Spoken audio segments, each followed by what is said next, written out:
Well, this morning I have great news. We can solve the whole debate over immigration if we listen to this one guy. Right here, right now.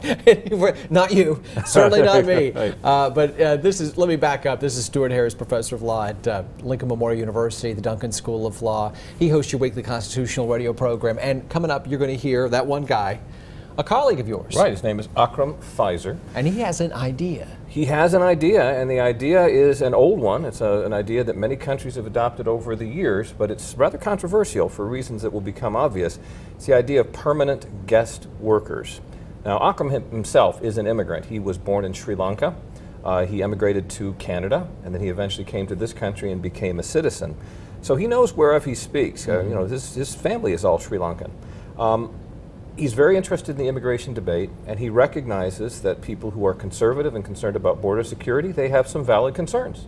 He thinks that people on the left who are concerned about morality and about helping your fellow man and all of that, they have their valid concerns as well. But he also recognizes that the two sides are not going to come together unless some kind of solution is proposed that they can both accept.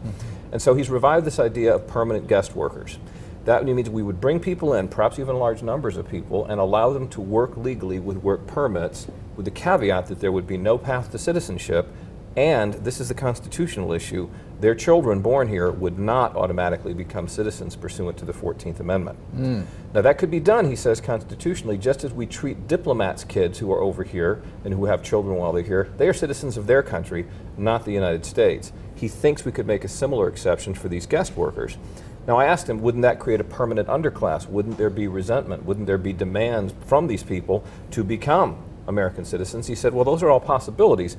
But in the meantime, we could address the issues that conservatives are concerned about by denying that path to citizenship. But we could also provide enormous humanitarian aid to all the people who are trying to flee war-torn countries or droughts or whatever the other problems are being caused by climate change. We could accept them in this country, and they'd be better off here than they would there, even if they were permanent guest workers.